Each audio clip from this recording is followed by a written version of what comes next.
Mesdames, Mesdemoiselles, Messieurs, le Stadium gallo-romain a été construit sur une colline conquise par Jules César en 58 avant Jésus-Christ.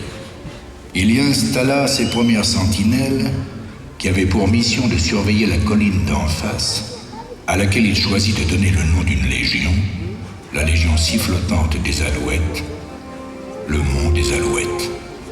Ici comme ailleurs en Vendée, il suffit de fouiller la terre pour trouver des vestiges de cette époque qui apporta la paix et la prospérité.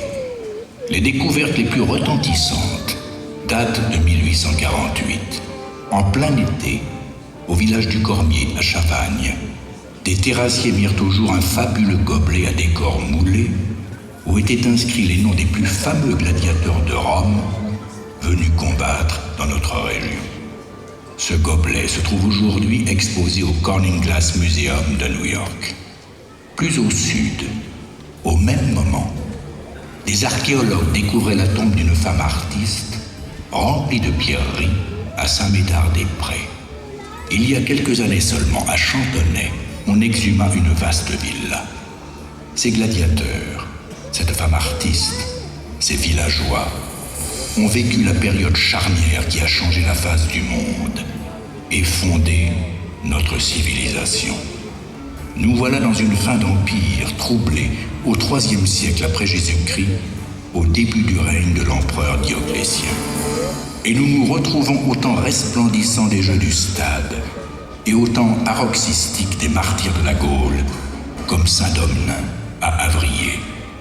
À ce moment précis, les Gaulois embrassent le christianisme et les gouverneurs de Rome ne sont plus obéis.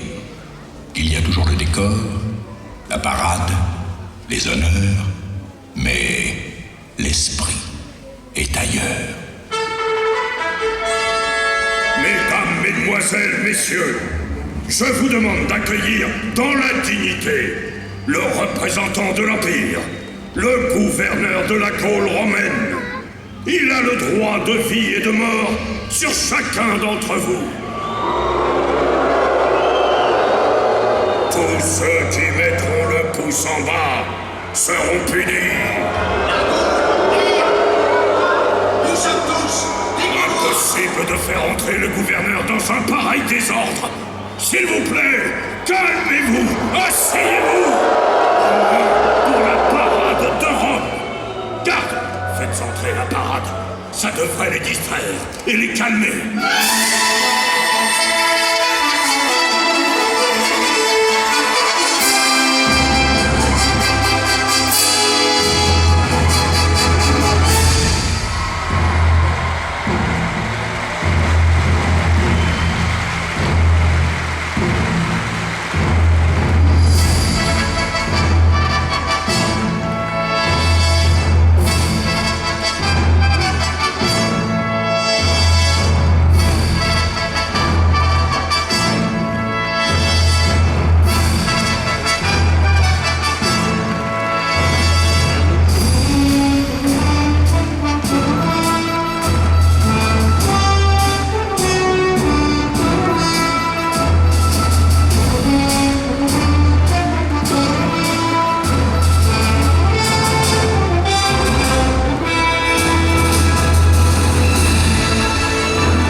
Citoyens, Je vous demande de vous arrêter.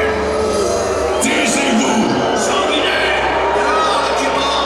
Reprends tes tirs! Citoyens, citoyens de l'Empire, citoyens du monde, Non, à l'Empire!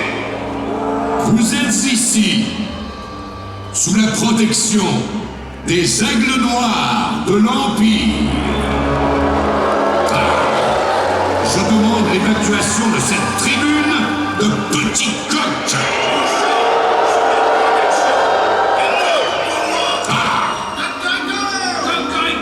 Un peu de dignité. Nous sommes tous des Gaulois! Vous êtes venus ici pour saluer la gloire éternelle de Rome, votre seule patrie. Non! C'est la Gaule! La Gaule n'existe plus. Il n'y a que l'Empire. Je suis la puissance. Je suis le monde. Je suis là au nom de notre divin empereur, Dioclétien. Alors, je vous pose une question. Qui donc a commis ce sacrilège dans cette arène? Ce poisson, dessiné de main d'homme, sur le sable de la Spina, est le signe de la conspiration de ces prisonniers qui s'appellent chrétiens et qui se réunissent en secret pour se rebeller contre les dieux de Rome. La garde des Alouettes a arrêté tout à l'heure une dizaine de ces Gaulois blasphémateurs. Je ne veux plus jamais voir ce signe du poisson dans nos campagnes ou ce signe de la croix sur les voies romaines. Si donc l'un des prisonniers gaulois chrétiens connaît et dénonce le coupable, les autres seront sauvés. Je les libérerai sur le champ. Sinon, ils seront condamnés à la peine des jeux. Qui a tracé ce matin, avec sa sandale ou son bâton, le signe du poisson, le signe des rebelles, le signe du blasphème? Qui donc a voulu narguer le divin empereur de Rome? C'est moi. Damien! Toi, Damien, le commandant de la Légion de l'Alouette, gaulois mais aussi citoyen romain. Oui, c'est moi. J'ai seulement voulu protester dans ce temple de la cruauté contre la religion du sang. Le traître! Faites-le taire! Je ne peux pas me taire. Je ne peux pas abandonner ces gens dont j'ai la garde. Et cette femme prisonnière que j'aime et qui s'appelle Soline. Monsieur le gouverneur, je ne comprends pas. Je ne comprends pas comment le peuple romain qui a conquis l'univers peut être suspendu à ces jeux sanguinaires et se vautrer dans le ruisseau de l'immonde. Ce grand peuple qui jadis distribuait le pouvoir, les faisceaux, les légions. Ce peuple, aujourd'hui déchu, ne souhaite plus que deux choses au monde: du pain et des jeux. Oui, c'est moi qui fais dessiner le signe de la poisson. Condamnez-moi si vous voulez, mais je vous en conjure, épargnez les autres, mes frères et sœurs. Épargnez Soline. Soline! Soline! Centurion Damien, Rome n'épargne pas les traîtres. Comment le commandant de la garde, dont l'aïeul s'est couvert de gloire aux côtés de César, à Pharsale, avec la Légion de l'Alouette, peut-il refuser de sacrifier aux dieux, s'éprendre d'une femme renégate et trahir son serment à l'empereur? Damien ne renie rien. Il s'est converti. Il entend obéir à Rome. Et il prie le Dieu des chrétiens. Puisque vous avez l'air si fiers tous les deux, je vous propose, au nom du peuple ici rassemblé, de relever le défi suivant. Vous aurez à passer les épreuves des jeux. Si vous en sortez vainqueur, je m'engage à vous rendre la liberté. Je suis prêt à affronter Rome. Nous sommes tous des Gaulois! Nous sommes tous des Gaulois! On donne au traître centurion un filet et un trident. Qu'on lui laisse choisir 3 prisonniers en renfort afin que le combat ne soit pas trop inégal. Tortionnaire! Pitié! Citoyens de la Gaule romaine, Ce traître et ses amis vont devoir affronter les 4 plus grands gladiateurs de l'Empire qui, hier soir, ont franchi les Alpes et sont arrivés d'Italie. Les voici! Proculus, le Samnite invaincu de Lutèce. Columbus, le Thrace invaincu à Carthage. Herméros, le fameux Myrmidon invaincu en Orient. Nicéphoros, le Rétiaire qui a rallié Rome. Gloire à Jupiter, qu'il apporte la victoire aux 4 gladiateurs de l'Empire. Pour détruire de sa mort, ceux qui vont mourir de salut.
Pardon, mon Dieu, d'avoir accepté de me faire justice moi-même.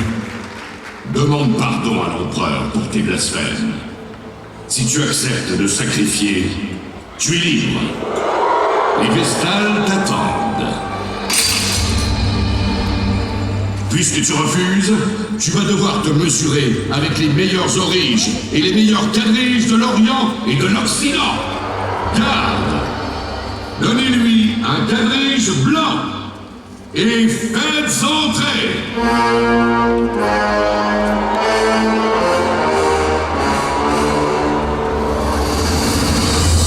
Le quadrige bleu de Triomphus, l'orige du Palatin.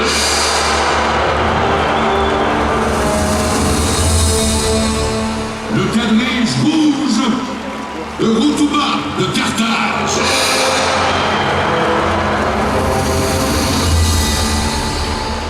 Le quadrige vert de Félix de Capoue.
aura-t-il, comme de coutume, une palme, une couronne de laurier pour le vainqueur?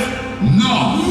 Il n'y a pas d'autre couronne pour ceux qui blasphèment contre les dieux de Rome que la couronne d'épines. Damien a gagné les épreuves des jeux. Tu avais promis, s'il sortait vainqueur, de nous libérer. Tu ne respectes donc pas ton serment? Je n'ai pas à respecter ceux qui, dans l'Empire, sèment le désordre. Mais nous sommes pour l'ordre et l'obéissance. Taisez-vous! Vous êtes des conspirateurs. Mais non, nous sommes des chrétiens, fidèles de Jésus. Mais tu le nommes roi, ce Jésus? Oui, il règne sur nos cœurs pour la justice et la charité. Mais quel mal y a-t-il à sacrifier à Jupiter et à Vesta? Je ne le ferai pas. Et quel mal y a-t-il à dire à César, Seigneur? Je ne le dirai pas. J'en appelle à vous, à votre cœur d'homme. Damien est un Gaulois, citoyen romain, que l'on ne peut convaincre d'aucun crime. Il avoue seulement qu'il est chrétien, et vous le condamnez. Rome n'a que faire de vos leçons prétentieuses. Demandez pardon à l'empereur pour vos blasphèmes. Cessez d'en vouloir au genre humain et de haïr le monde entier. Ah, qu'on en finisse. Faites entrer les prisonniers.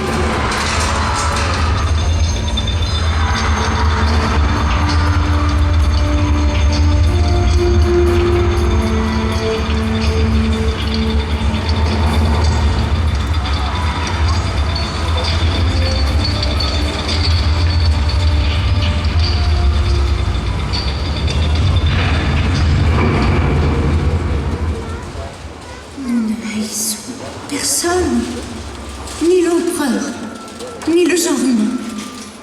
C'est le monde qui nous hait, votre monde. Si nous étions du monde, le monde aimerait son bien. Ne vois-tu pas, représentant du dernier César, que ce monde-là est malade, vieux, à bout de souffle, que votre empire craque de partout, qu'une crise imminente se prépare, que des choses nouvelles et inconnues vont survenir. Ce monde dont tu parles, il s'écroule. Il n'y a plus de justice parce qu'il y a trop de pouvoir. Il n'y a plus d'hommes parce qu'il y a trop d'esclaves. Il n'y a plus de religion parce qu'il y a trop de dieux. Les dieux innombrables que vous adorez sont de faux dieux. Ils se condamnent eux-mêmes à l'épreuve des croix et des fauves. Enfermez le traître centurion dans la cage pour qu'il assiste aux fiançailles de la belle Soline et d'un félin puissant de la Rome impériale. Arrêtez ce massacre! Quel est donc ce gouverneur qui ne respecte pas sa parole? Ce gouverneur qui ne gouverne plus ses instincts? Vous voulez les entendre crier? Les entendre hurler? Une manière de mettre le pouce en bas et d'être obéi par des fauves. J'ai déjà vu, moi, dans ma vie, une fois, ce spectacle au Colisée, à Rome. J'ai vu les lions s'approcher doucement et se précipiter sur leur proie. J'ai vu un pouce d'empereur insister lentement, s'enfoncer dans le vide, comme pour déchirer les chairs. J'ai croisé le regard de feu, insoutenable, suppliant des victimes affolées, effarées. J'ai entendu un râle infini à la face du monde, un gémissement venu des profondeurs de la terre, qui m'a fait comprendre ce que ces gens-là appellent l'enfer. Et j'ai résolu ce jour-là de ne plus jamais accepter de blêmir en silence. Quand la douleur des uns fait le plaisir des autres, cela veut dire que l'homme n'est plus dans l'homme, que Rome n'est plus dans Rome. Garde! Arrêtez immédiatement ce traître! Qu'on le jette dans l'arène avec les autres! Faites entrer les fauves!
serez ma bête de l'enfer.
Misérable traître!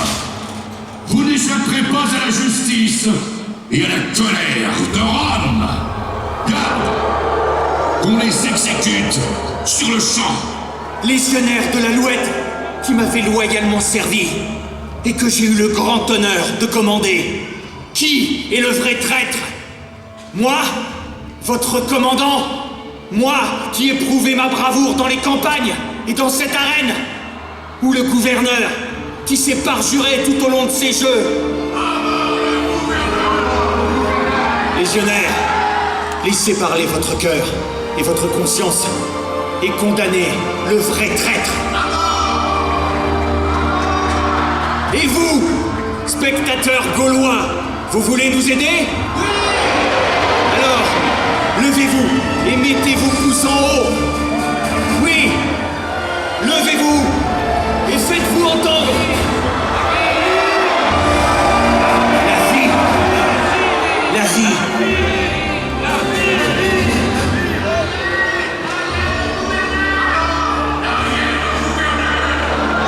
Non.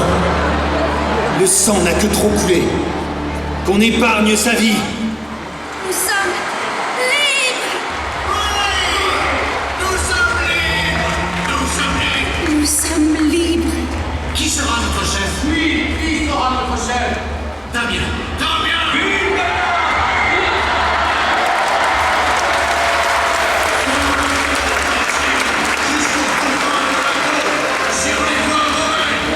Je voudrais qu'on érige ici une basilique surmontée du signe du triomphe.